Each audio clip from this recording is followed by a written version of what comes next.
Disclaimer before we start the video, I tried to keep away from the super gross stuff with the first aid of my son's finger. If you're super squeamish, just leave me a comment that you were here, and if you have to click off, that's okay, I totally get it.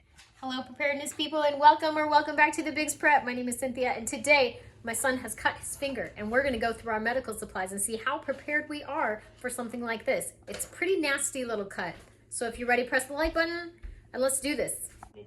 Talk about what happened.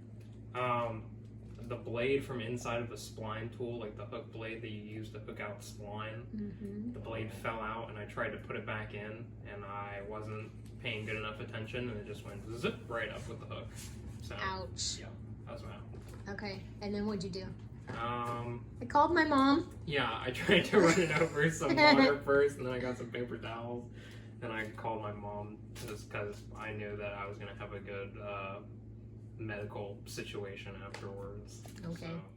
We were on our way to the pumpkin patch on Friday when my son called me about 10 a.m. and said that he had cut his finger pretty badly. He thought that he needed stitches and really did not want to go in town to the emergency room or in urgent care. My son does not have medical insurance, and this would have been a huge bill for him, not to mention the fact that he probably would have waited a very long time to be seen.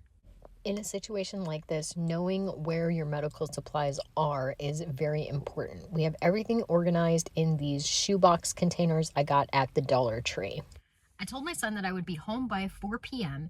and he was like, I probably would take that long to be seen at a walk-in care, and especially at the emergency room, with it not being life-threatening. So I told him to wrap it up very tightly, clean it the best that he could, and I would be home in a while.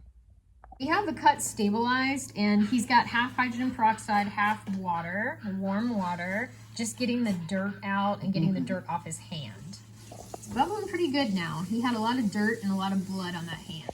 It is at least a 45-minute drive to a hospital, so we're gonna see what we can do here. We had a hard time getting the bleeding stopped, so I gave it a little help clotting with the hairdryer. How are the emergency room departments in your area and emergency services? I heard on Southern Prepper 1 the other day on his Boots on the Ground report that the emergency department in a certain town city had to call 911 to get some firefighters and EMTs to come and help them because they were so overwhelmed with accidents and so understaffed that they needed someone to help them just transport patients throughout the hospital.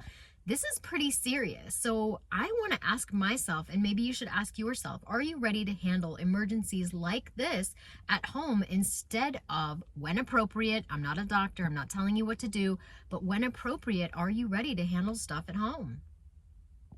We've gone through all of our medical supplies and some chocolate. We got all kinds of good stuff here. Mr. B has been in construction and the metalworking business for decades. Thankfully, he has a lot of experience in bandaging cuts.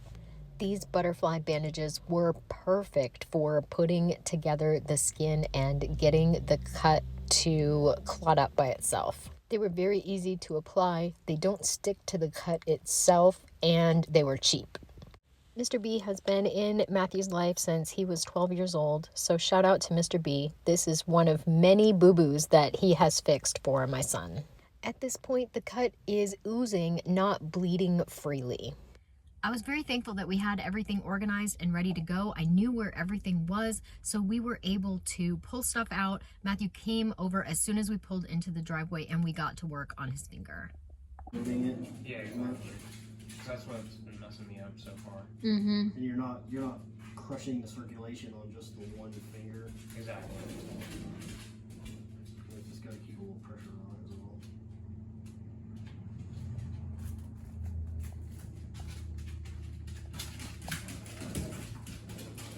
Thank you. We've recognized right now that we need to order a finger splint, we need to order more butterflies, and we need to order, what was it, non-stick gauze. Yeah, definitely, that's a hole in our preps. We're going to reevaluate the finger in the morning, so we'll get that footage when he comes over tomorrow. It's now early on Sunday morning. My son is much taller than I am. Woohoo!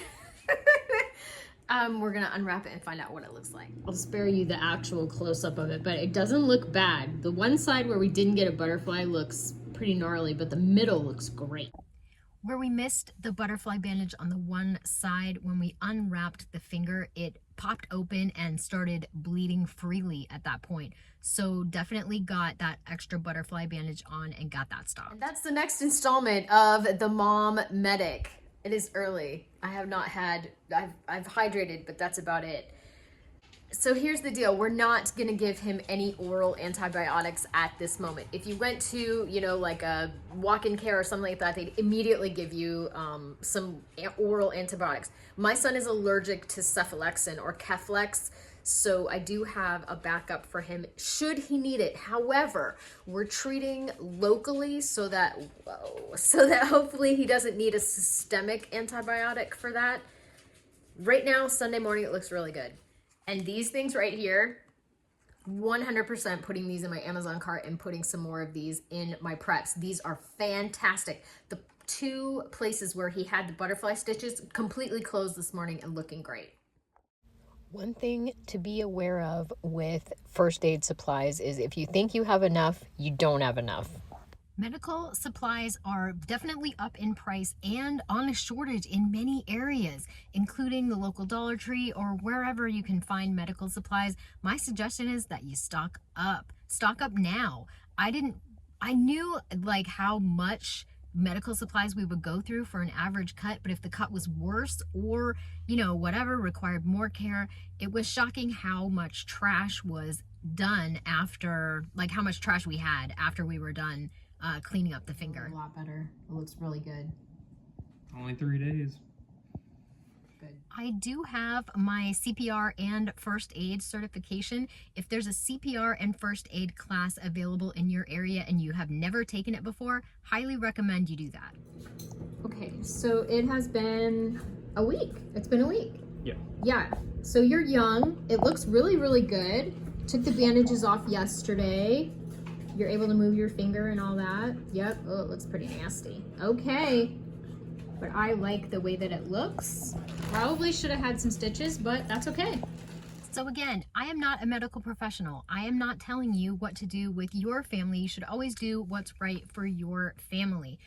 But his finger looks fantastic, no infection present, and I'm satisfied with the way it healed. Thank you so much for watching. Hope you got something out of the video. Hope you're stocking, stacking, and prepping and praying. Thank you again, and remember everybody, I'd rather be a year early than a day late.